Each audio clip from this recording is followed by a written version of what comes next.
Começa agora o Ponto de Pauta, o programa da Sedufisme.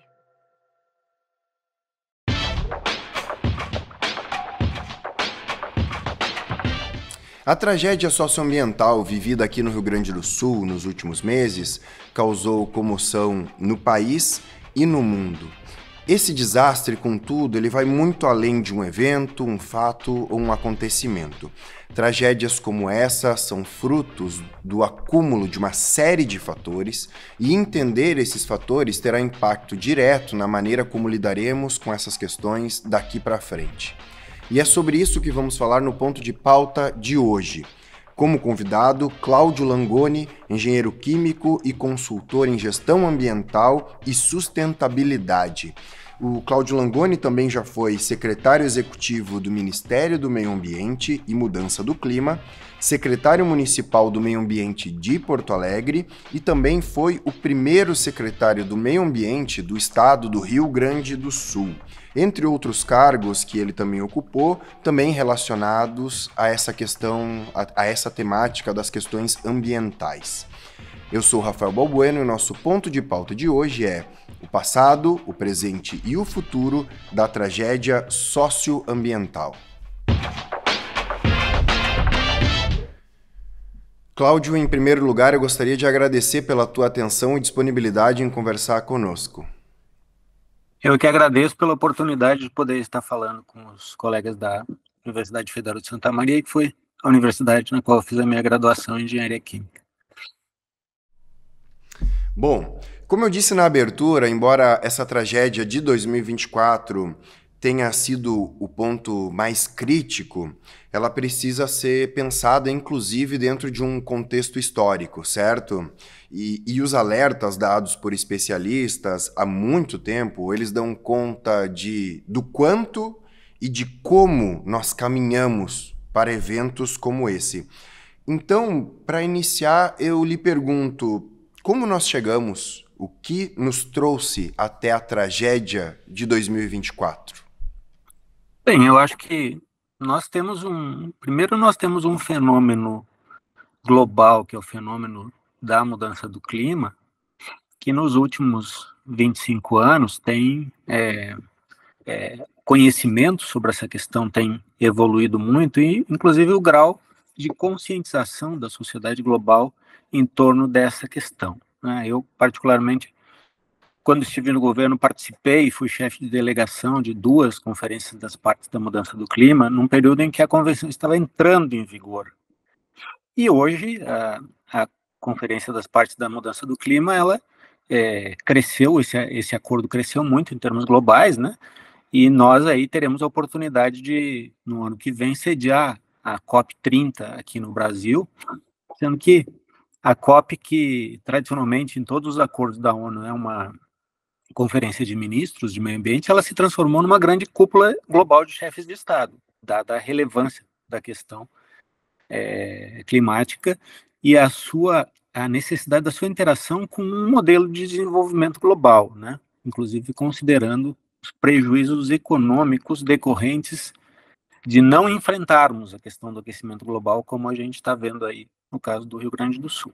Então, eu acho que não se trata de uma questão política, de direita ou esquerda, a questão de você reconhecer que a ação humana tem provocado mudanças muito significativas no clima em todo o planeta e que isso tem consequências de eventos extremos de calor, extremos de chuva, né, e todas essas consequências, enfim, e também tem efeitos econômicos muito significativos, com perda de produção agrícola, com outros processos que, inclusive, foram devidamente previstos em estudos, né, que para o Rio Grande do Sul, por exemplo, previram a necessidade futura de deslocamento de culturas agrícolas que hoje são praticadas em algumas regiões e que poderão não ser mais viáveis, né, em função dessa questão. Veja que numa cultura muito recente no Rio Grande do Sul, que é o cultivo de oliveiras, nós temos aí nesse ano, em função da mudança do clima, uma perda de 63% da safra, o que é um baque muito significativo para uma cadeia que recém começa a operar aí no estado e na região central, inclusive, tem várias zonas de plantação, né, e de produção de de oliveiras e de azeite. Então, essa é a primeira questão. A segunda questão, que eu acho que é muito relevante, é que nós, ao contrário, num sentido inverso ao que os alertas indicam, a gente mantém um padrão de desenvolvimento, de ocupação do território, tanto na zona urbana quanto, principalmente no caso do Rio Grande do Sul, na zona rural, que remonta a 40, 50 anos atrás, principalmente no caso da produção agrícola, né? E isso, quer dizer, agravado pelo fato de que, efetivamente, no caso do Rio Grande do Sul, o Rio Grande do Sul virou uma grande porta de entrada de chuvas extremas, de tornados, enfim, o que não era há décadas atrás, né? É um fenômeno muito recente, em função de toda uma situação de localização do Rio Grande do Sul, que recebe as frentes frias vindas da Argentina e do Uruguai, e também tem essas frentes frias podem ficar estacionadas sobre o estado em função do processo dos chamados rios voadores que vêm da Amazônia, né? E se acontecer como nós tivemos agora, de você ter uma situação de calor acima do Rio Grande do Sul, essas frentes frias podem ficar estacionadas e provocar eventos extremos. Mas nós temos, e eu vejo, sim, Rafael, eu sou da região, né? Minha família mora em Nova Palma, e eu conheço, então, muito bem a Quarta Colônia, que foi uma região muito atingida pelo desastre, né? Agora recentemente, e assim, nos meus quase 60 anos de vida, indo e usufruindo da natureza ali na região da Quarta Colônia, nós nunca tínhamos visto um estrago dessa extensão, né? Que felizmente no caso de Nova Palma não teve perdas de vidas, em função de que a cheia aconteceu durante o dia, senão nós teríamos situações ainda mais trágicas, né? E a gente vê, por exemplo, que ali na região, né, tanto o plantio de soja quanto o plantio de arroz, eles obedecem um modelo de ocupação do território extremamente insustentável, que vai no sentido contrário a todos os alertas que estão sendo feitos. Porque nós precisamos, nesse contexto, em que a gente vai ter mais eventos extremos, nós precisamos ter preservadas as áreas de preservação permanente, que são as matas ciliares e as áreas de extravasão de várzea, né? E nesse caso aí, na região da Quarta Colônia, por exemplo, nós temos as duas situações, né? Nós temos a situação Nova Palma, Dona Francisca, enfim, das regiões montanhosas, onde a água desce com muita violência, com muita velocidade, né? E nós temos também toda essa região, Dona Francisca, no Vale do Jacuí, Polesne ali, que é a região mais produtiva de plantação de arroz do estado, né? E a gente vê que as matas ciliares desapareceram totalmente e que hoje o pessoal planta na agricultura reproduzindo um padrão que até tinha melhorado, mas que remonta a um padrão que era utilizado na minha infância, retirando todas as matas ciliares, o que faz com que, quando a enchente desce com muita violência, né, você não tenha nenhum tipo de amortecimento, né, e você tenha a cada enchente uma situação de agravamento do assoreamento dos rios. Então, os rios não têm mais leito, porque essas enchentes trazem das montanhas uma quantidade muito grande de sedimentos, né? Então, por exemplo, nós temos uma possibilidade muito grande de recorrência, como aconteceu ali na região da Quarta Colônia agora, né? Nós tivemos uma situação que arrasou completamente o principal atrativo turístico da cidade, que foi o balneário lá de Nova Palma, né? E menos de um mês depois, na semana passada, nós tivemos uma outra cheia que terminou de arrasar aquilo que ainda não tinha sido arrasado. Então, e dessa vez atingindo casas, atingindo pessoas e trazendo perdas materiais muito significativas, né? Então, eu acho que esse seria um momento de a gente refletir sobre a necessidade de mudar esse padrão de produção, esse padrão de ocupação do território, seja nas cidades, com a ocupação urbana nas margens, ou nas áreas de extravasão de várzea dos rios, né? Ou seja, na agricultura, porque a gente está vendo que não observar isso traz prejuízos muito significativos. E eu não vejo muito o pessoal falar em reconstrução do Rio Grande do Sul, mas me parece que as pessoas pensam muito em reconstruir no mesmo padrão que se tinha antes. e aí nós vamos enfrentar isso cada vez com mais frequência, e nós vamos estar enxugando o gelo em relação a essas situações. Pois então, eu ia lhe perguntar justamente nesse sentido. Passado o momento mais crítico da tragédia, o poder público, em suas diferentes esferas, ele pôde executar medidas mais emergenciais, obviamente, mas também atuar da perspectiva do médio e longo prazo, inclusive levando em consideração esses alertas que apontam que eventos como esse vão ocorrer com cada vez mais frequência. Eu ia lhe perguntar justamente sobre o que o senhor tocou um pouco rapidamente no final da última resposta. Como o senhor avalia as medidas que estão sendo tomadas nesse primeiro momento após o período mais crítico? Eu acho que quando você tem um desastre dessas dimensões, a primeira prioridade é salvar vidas e tentar minimizar os efeitos sobre o contingente. Se for o maior acidente de eventos extremos globais que a gente teve no planeta na última década, vivido pelo Rio Grande do Sul, né? Então você obviamente tem que passar por tentar socorrer essas famílias e iniciar um processo de reconstrução. Agora, não me parece que haja uma discussão mais profunda sobre a necessidade de mudar o paradigma do atendimento nessas questões, né? Então, por exemplo, nós vemos nos verões, ali no balneário de Nova Palma, que as pessoas têm que ficar muito mais atentas, porque qualquer chuva na cabeceira do rio pode alterar, numa tarde de verão em que as pessoas estão ali com as crianças, altera significativamente a vazão do rio, e isso pode trazer riscos de afogamentos. Isso não existia antes, né? Porque as águas descem com mais velocidade, muito mais rapidez. Então, hoje, essa questão de você ter sistemas de alerta e de organizar os sistemas de defesa civil, municipais, estadual, é fundamental. E nisso, o Rio Grande do Sul falhou enormemente.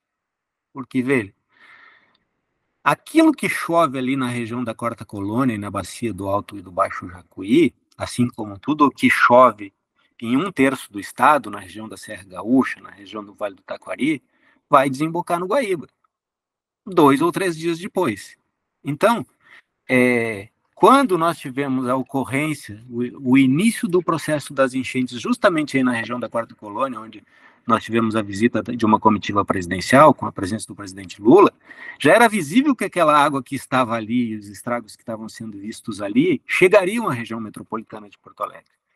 Mas houve uma negligência em relação aos sistemas de alerta e às tomadas de medidas emergenciais de prevenção, porque há uma certa incredulidade das pessoas em relação a isso e uma incompetência das autoridades, porque os serviços de previsão meteorológica fizeram os alertas, mas nós não tivemos sistemas de defesa civil que pudessem transformar esses alertas feitos pelos sistemas de previsão meteorológica em medidas objetivas para fazer a evacuação das pessoas, né?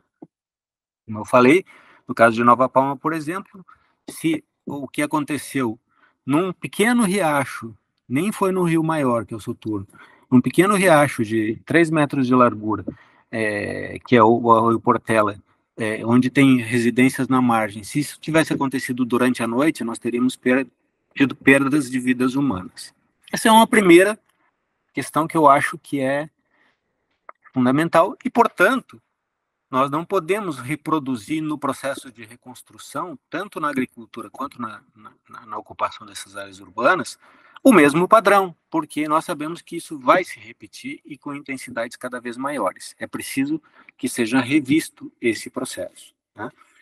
Se a água hoje a inundação chega a lugares onde nunca chegou em 50 anos, os tempos de recorrência vão ser cada vez maiores. Vejam que o sistema de prevenção de enchentes de Porto Alegre, que foi projetado por um tempo de recorrência de 100 anos, ele falhou muito antes disso, né? A cheia ocorreu muito antes disso, além de que o sistema falhou, assustadoramente por absoluta falta de priorização de parte dos governantes em relação ao cuidado e à manutenção com esses sistemas, como se esses sistemas fossem dispensáveis ou inúteis, né? E aí, nesse contexto também, então, a primeira questão que eu acho que seria, num processo de reconstrução do Estado, Rafael, o governo federal, o governo estadual e os municípios deveriam liderar um grande processo de reflorestamento e de recuperação de matas ciliares e das áreas de preservação permanente no Estado. Mas, contrariamente a isso, o Código Estadual de Meio Ambiente, que foi aprovado quando eu fui secretário, quando nós criamos a Secretaria Estadual de Meio Ambiente do Rio Grande do Sul, foi largamente alterado e flexibilizado pelo atual governo do Estado, né? E uma das partes em que houve maior flexibilização foi justamente nas medidas de prevenção, adotando-se regras de flexibilização que incentivam a ocupação e a destruição das áreas de preservação permanente em nome de um pretenso desenvolvimento econômico, que é um grande equívoco. Então, não se trata de uma contenda ideológica, se trata de uma situação objetiva, né? As nossas áreas de preservação permanente, topos de morro, matas ciliares, áreas de várzea, hoje estão muito piores, muito mais degradadas do que estavam, né? E aí, em função disso, os efeitos das cheias são cada vez maiores, somado ao volume de chuva muito grande. Uma outra questão que eu acho que o desastre deve servir como ensinamento é de que as águas têm um caminho. As águas têm um caminho que é o caminho das bacias hidrográficas, né?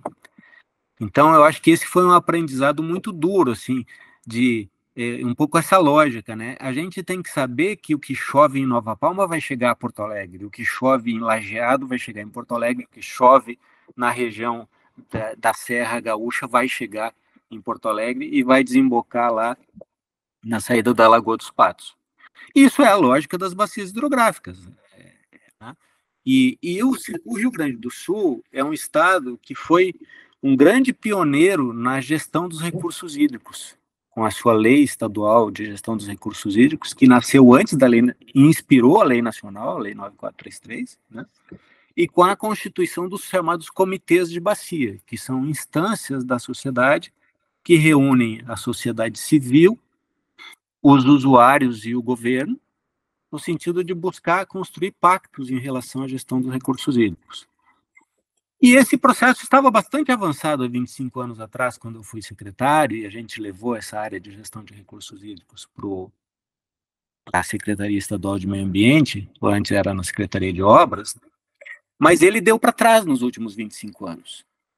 Então, me chama muito a atenção que, diante de uma tragédia dessas dimensões para o Brasil e para o Rio Grande do Sul, ninguém faça referência à necessidade de fortalecer os comitês de bacia e o sistema nacional e estadual de gestão de recursos hídricos, porque é justamente nesse âmbito dos comitês de bacia que se produzem os pactos necessários em relação aos conflitos pelo uso da água. E nós temos, no Rio Grande do Sul, conflitos muito significativos pelo uso da água, né?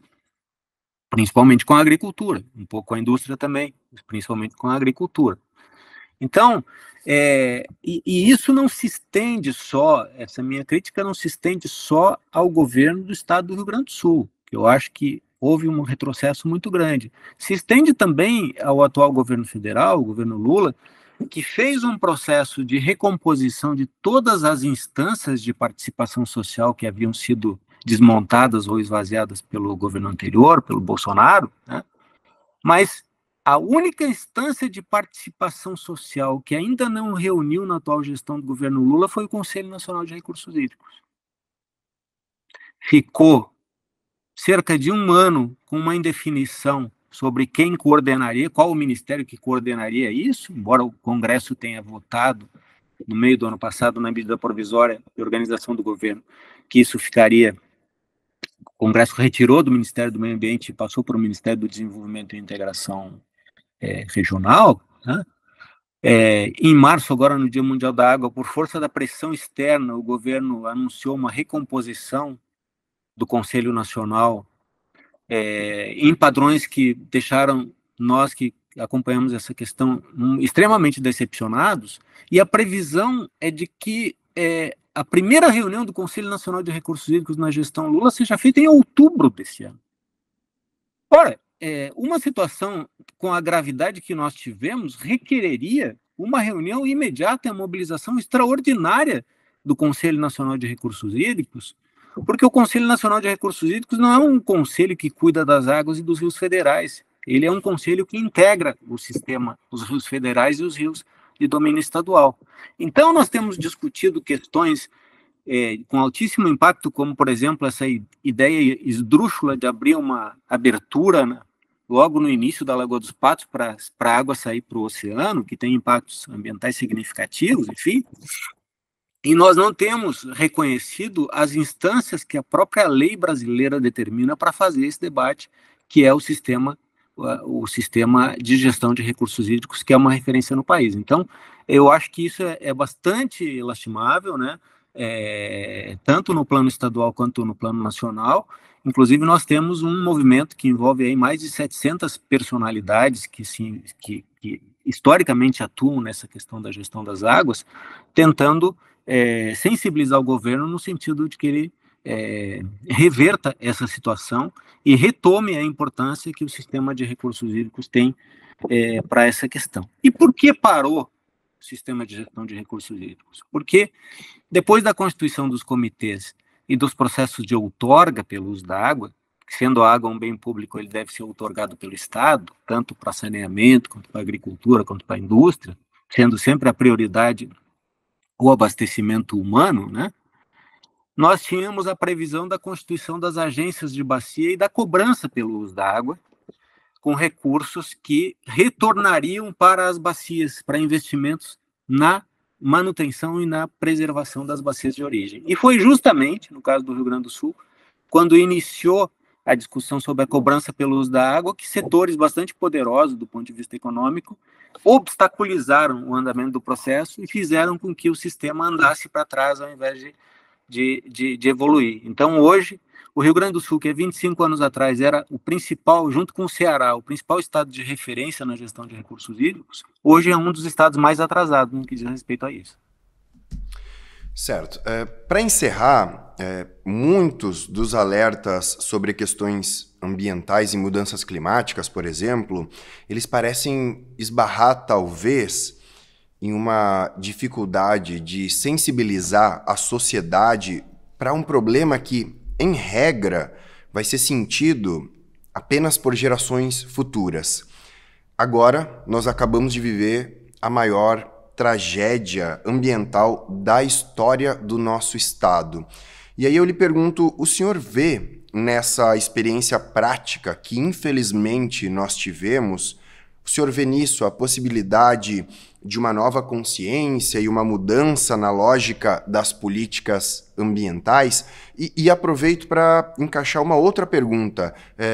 Qual seria o caminho, quais seriam as medidas para essa mudança? Eu acho que nós temos uma situação muito interessante, porque é fartamente reconhecido e perceptível que o grau de consciência da sociedade, e principalmente da grande mídia em relação à questão ambiental e às mudanças climáticas, mudou muito nas últimas décadas, né? Há 25 anos atrás, 20 anos atrás, quando eu estava no governo, o meio ambiente era considerado uma espécie de vilão do desenvolvimento. O meio ambiente era considerado um empecilho para o desenvolvimento econômico e sempre se colocava essa contradição. E nós dizíamos, não, uma visão de desenvolvimento que se preze deve incorporar de maneira estratégica a dimensão da sustentabilidade, sob todas as suas óticas, entre elas a ambiental. Então, a sociedade é mais consciente em relação a esse problema. A questão é que o grau de consciência da sociedade em relação a esse problema tem que conectar com o seu modo de vida, não com uma pauta distante de proteção das baleias ou de proteção das geleiras, etc. e tal. As pessoas têm que perceber que esse processo, esse fenômeno, é um fenômeno que atinge, e agora percebeu duramente, que atinge diretamente as pessoas. O problema é que, no caso do Brasil, como a gente vive uma situação de polarização política muito grande, até essa questão ambiental foi levada para um campo da polarização. E a gente vê no Rio Grande do Sul lideranças importantes que são flagrantemente negacionistas, que pregam que tudo isso que acontece é uma questão do acaso e que não há nenhuma relação entre a ação humana, o modelo de desenvolvimento econômico e os desastres que nós estamos vivendo. Vejam, há 25 anos atrás, um grande economista do Banco Mundial, chamado Nicholas Stern, produziu um estudo que mudou para sempre a discussão sobre a questão da mudança climática, que foi um estudo sobre os impactos econômicos decorrentes do não enfrentamento das mudanças climáticas. Porque até então se falava nos impactos ambientais. E o Nick Stern, que esteve aqui no Brasil, esse estudo ele trouxe uma outra dimensão que mostrava em números objetivos que a opção de não fazer o enfrentamento adequado naquele momento já dos efeitos das mudanças climáticas e de não investir no processo de adaptação teria custos muito mais significativos. Veja o caso do Rio Grande do Sul. Imagine, não consigo nem dimensionar os custos necessários para a recuperação do Estado. Mas não adianta a gente ter custos para a recuperação do Estado que reproduzam o mesmo padrão, porque esses custos voltarão a incidir num tempo de recorrência muito pequeno, né? Atingindo estádios de futebol, aeroportos, pessoas, animais, etc. e tal. Então, eu acho que esse momento é um momento que deve servir como alerta. E, obviamente, as cidades precisam, e essa questão precisa chegar no âmbito municipal, as cidades precisam saber que elas têm que se adaptar a essa situação. Além de a gente combater os efeitos da mudança climática global, o que a gente fizer agora vai se sentir daqui a 10 anos. E aí nós temos coisas importantes no mundo, como a mudança, a transição energética, a mudança do padrão de transporte, o sistema de desenvolvimento de veículos elétricos, o crescimento da energia eólica e da energia solar, são todos movimentos bastante interessantes desse ponto de vista. Mas do ponto de vista do que é chamado de adaptação, né, que é simples, para que o nosso ouvinte possa entender, assim, a gente precisa combater os efeitos de longo prazo para minimizar o que está acontecendo, e nós precisamos também nos adaptar ao novo contexto.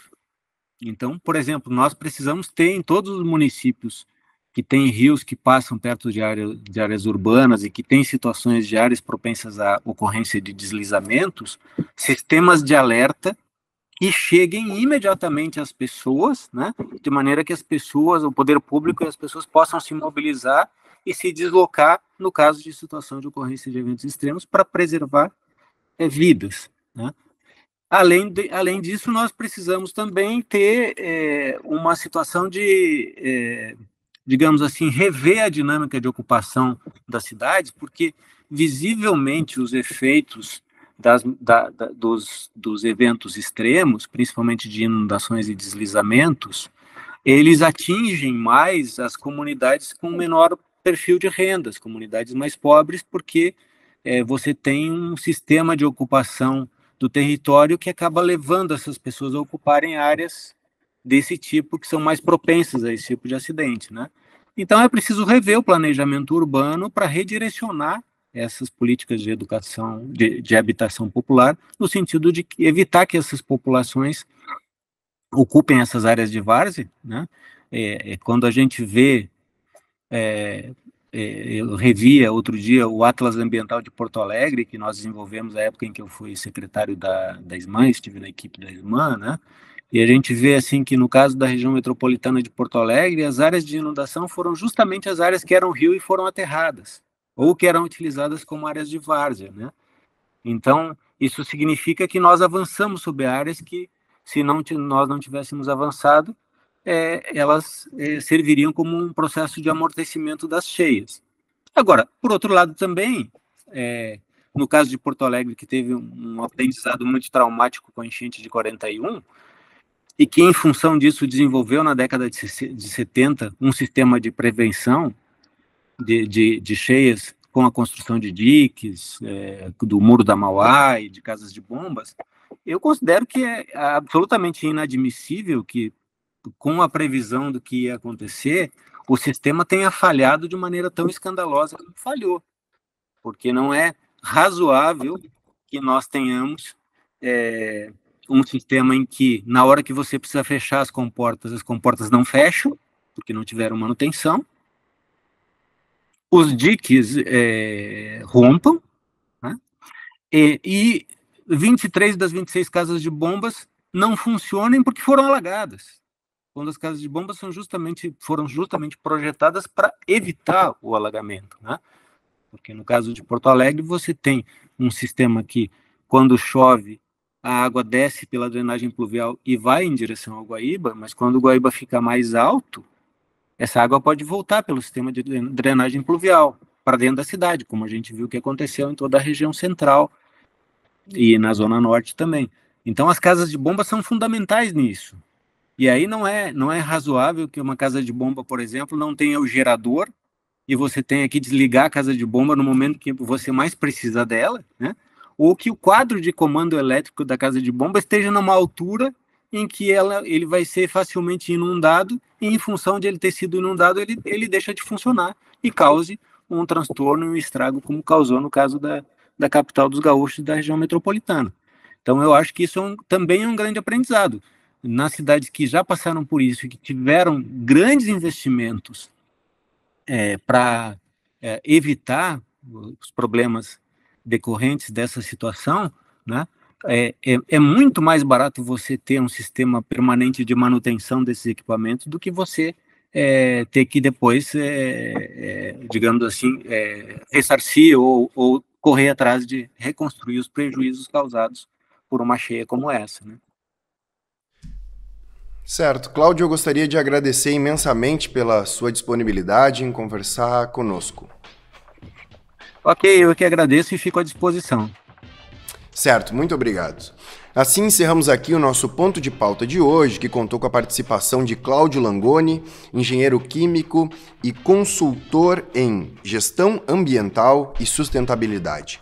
Cláudio Langoni também já foi secretário executivo do Ministério do Meio Ambiente e Mudança do Clima, secretário municipal do Meio Ambiente de Porto Alegre e também foi o primeiro secretário do Meio Ambiente do estado do Rio Grande do Sul. Essa edição do Ponto de Pauta, como de costume, estará disponível em vídeo e podcast em nossas redes sociais e no nosso site. O endereço do nosso site é sedufisme.org.br. Obrigado pela audiência e até a próxima.